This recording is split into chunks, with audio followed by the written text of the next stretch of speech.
Hi friends, welcome back to my channel Ashok Kiran Vlog.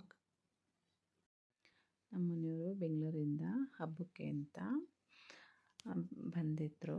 ಇವತ್ತು shopping ಹೋಗ್ತಾ ಇದ್ದೀವಿ. Shopping ಎಲ್ಲಿ ಹೋಗ್ತಿದ್ದೀವಪ್ಪ ಅಂತಂದರೆ ಚಿಕ್ಕಮಂಗ್ಳೂರಿಗೆ ಹೋಗ್ತಾ ಇದ್ದೀವಿ.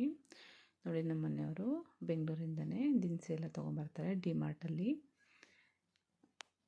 ನಾನು ಇಲ್ಲೇ ತೊಗೊಂಬರೋಣ ಬನ್ನಿ, ಡಿಮಾರ್ಟಲ್ಲಿ ತುಂಬ ಕಾಸ್ಟ್ಲಿ ಇರುತ್ತೆ ಅಂತಂದ್ರೂ ಕೇಳೋದಿಲ್ಲ.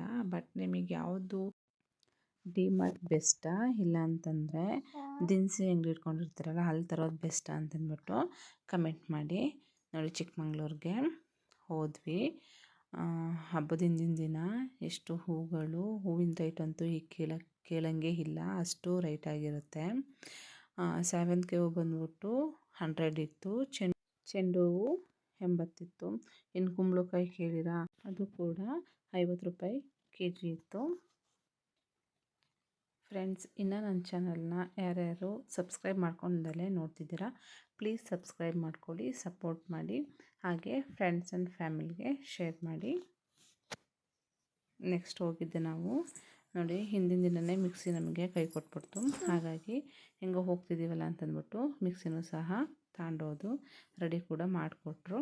ನೆಕ್ಸ್ಟ್ ನಾವು ಹೋಗಿದ್ದೆ ಚಿಕ್ಕಮಂಗ್ಳೂರಲ್ಲಿ ಅನ್ಲಿಮಿಟೆಡ್ ಅಂತ ಶಾಪ್ಗೆ ಹೋದ್ವಿ. ನಮ್ಮ ಪಾಪುನ ಲಿಫ್ಟಲ್ಲಿ ಹೋಗೋಣ ಬಾ ಪಾಪು ಅಂತ ಕರೆದ್ರೆ ಇಲ್ಲ ಬೇಡ ಹಿಂಗೆ ಹೋಗೋಣ ಅಂತಂದ್ಬಿಟ್ಟು ಹಾಗಾಗಿ ಮೆಟ್ಲೆ ಹತ್ಕೊಂಡು ಹೋದು. ನೋಡಿ, ಇದು ಜೆಂಟ್ಸ್ದು ಸೆಕೆಂಡ್ ಫ್ಲೋರಲ್ಲಿ ಜೆಂಟ್ಸ್ ಬಟ್ಟೆ ಇರೋದು, ಗ್ರೌಂಡ್ ಫ್ಲೋರಲ್ಲಿ ಲೇಡೀಸ್ದು, ಥರ್ಡ್ ಫ್ಲೋರ್ ಬಂದ್ಬಿಟ್ಟು ಪಾಪು ಬಟ್ಟೆ ಇರೋದು. ಹಾಗೆ ಸುಮ್ಮನೆ ವಿಡಿಯೋ ಮಾಡ್ಕೊಳ್ಳೋಣ ಅಂತ ವಿಡಿಯೋ ಮಾಡ್ಕೊಂಡೆ. ನೋಡಿ, ಇಲ್ಲಿ ಪಾಪುಗೆ ಯಾವುದೇ ಥರ ಬೇಕು ಅಂತಂದ್ರೂ ಬಟ್ಟೆಗಳೆಲ್ಲ ಸಿಗುತ್ತೆ. ಅಂದರೆ ಕಲೆಕ್ಷನ್ ಈ ಸತಿ ಕಮ್ಮಿ ಇತ್ತು, ತುಂಬಾ ಕಲೆಕ್ಷನ್ ಕಮ್ಮಿ ಇರೋದ್ರಿಂದ ಅಷ್ಟೊಂದು ನನಗೇನು ಇಷ್ಟ ಆಗಲಿಲ್ಲ.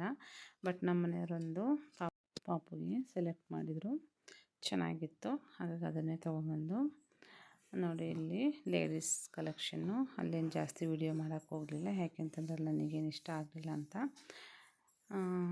ಹಾಗೆ ನಮ್ಮ ಪಾಪು ನೋಡಿ ಯಾವ ಥರ ಆಟಾಡ್ತಾಳೆ. ನಮ್ಮ ಮನೆಯವರು ಪರ್ಫ್ಯೂಮ್ ನೋಡೋಕ್ಕೆ ಅಂತ ಆ ಕಡೆ ಹೋಗಿದ್ರು. ಅಂತೂ ಫೈನಲಿ ಎಲ್ಲ ಮುಗಿಸ್ಕೊಂಡು ನಂತರ ಊರ ಕಡೆ ಬಂದ್ವಿ. ಹಾಗೆ ಅಲ್ಲಿ ಬರಬೇಕಾದ್ರೆ ಸ್ವಂತ ಬೋರ್ ಇರುತ್ತಲ್ಲ, ಅವರು ಸಹ ಪೈಪ್ ಹಾಕ್ಕೊಂಬಿಟ್ಟು ಗಾಡಿ ತೊಳಿತಿದ್ರು. ಹಾಗೆ ನಾವು ಮೊದಲಾಗಿ ಇನ್ನೇನು ವಾಶಿ ಬಿಟ್ರೂ ಚೆನ್ನಾಗಿ ಇನ್ನೇನು ವಾಶ್ ಮಾಡ್ಕೊಡೋದಿಲ್ಲ. ಈಗ ನೀರು ಹಿಡ್ಬಿಟ್ಟು ಸಹ ಅವ್ರು ಕೊಡೋದು, ಅದಕ್ಕೆ 500-600 ರೂಪಾಯಿ ತೊಗೊತಾರೆ ಅಂತಂದ್ಬಿಟ್ಟು ನಮ್ಮ ಮನೇಲೇ ವಾಶ್ ಮಾಡ್ತೀನಿ ಅಂತಂದ್ಬಿಟ್ಟು, ಹಾಗಾಗಿ ಊರಲ್ಲೇ ಅಲ್ವಾ ಪರಿಚಯ ಇರೋರಲ್ವಾ, ಹಾಗಾಗಿ ಊರಲ್ಲೇ ಹಾಗೆ ವಾಶ್ ಮಾಡಿಕೊಂಡ್ರು. ನಾನು ಮತ್ತು ನಮ್ಮ ಪಾಪು ಕಾರೊಳಗೆ ಕೂತಿದ್ದು. ನಮ್ಮ ಪಾಪು ಅಂತೂ ಸಿಕ್ಕಾಬಟ್ಟೆ ಆ ನೀರು ಬರೋ ಬರ್ಸಿಗೆನೇ ತುಂಬಾ ಅಳ್ತಿದ್ಲು. ಅಂತೂ ಇಂತೂ ಫೈನಲಿ ಕಾರ್ ವಾಶ್ ಆಯಿತು. ನೋಡಿ, ನಮ್ಮ ಪಾಪುಗೆ ಇದನ್ನೇ ತೊಗೊಂಡಿದ್ದು. ಮಕ್ಕಳು ಬಟ್ಟೆ ಅಂತೂ ತಾಣಕ್ಕೆ ಆಗೋದಿಲ್ಲ, ಅಷ್ಟು ರೇಟು. ಇಷ್ಟಕ್ಕೆ 900 ಆಗಿದ್ದು. ಹಾಗೆ ನನಗೂ ಸಹ ಹಬ್ಬಕ್ಕೆ ಬಟ್ಟೆ ಕೊಡಿಸಿದ್ರು. ಅದನ್ನಲ್ಲಿ ವಿಡಿಯೋ ಮಾಡ್ಕೊಳಕ್ಕಾಗಿಲ್ಲ. ಇದು ನೆಕ್ಸ್ಟ್ ಡೇ. ಸಮಸ್ತ ನಾಡಿನ ಜನತೆಗೆ ಆಯುಧ ಪೂಜೆ ಹಾಗೂ ದಸರಾ ಹಬ್ಬದ ಶುಭಾಶಯಗಳು.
ಅವರು ಸಹ ಒಂದು ರೌಂಡ್ ಹೋಗಿ ಬಂದರು. ನೆಕ್ಸ್ಟ್ ಪಾಪದಿತ್ತು ಅಂತಂದ್ಬಿಟ್ಟು ಪಾಪಗೂ ಸಹ ಒಂದು ರೌಂಡ್ ಕರ್ಕೊಂಡು ಹೋಗಿ ಬಂದರು. ಹಬ್ಬಕ್ಕೆ ಒಬ್ಬಟ್ಟು ಮಾಡಿದ್ದೆ, ಅನ್ನ, ನೆಕ್ಸ್ಟ್ ಒಬ್ಬಟ್ಟು, ಆಮೇಲೆ ಒಂದು ಸೌತೆಕಾಯಿ ಮತ್ತು ಕಡಲೆಬೇಳೆ ಹಾಕ್ಬಿಟ್ಟು ಫ್ರೈ ಮಾಡಿ ಕೋಸಂಬರಿ ಮಾಡಿದ್ದೆ, ನಂತರ ಸಾಂಬಾರು.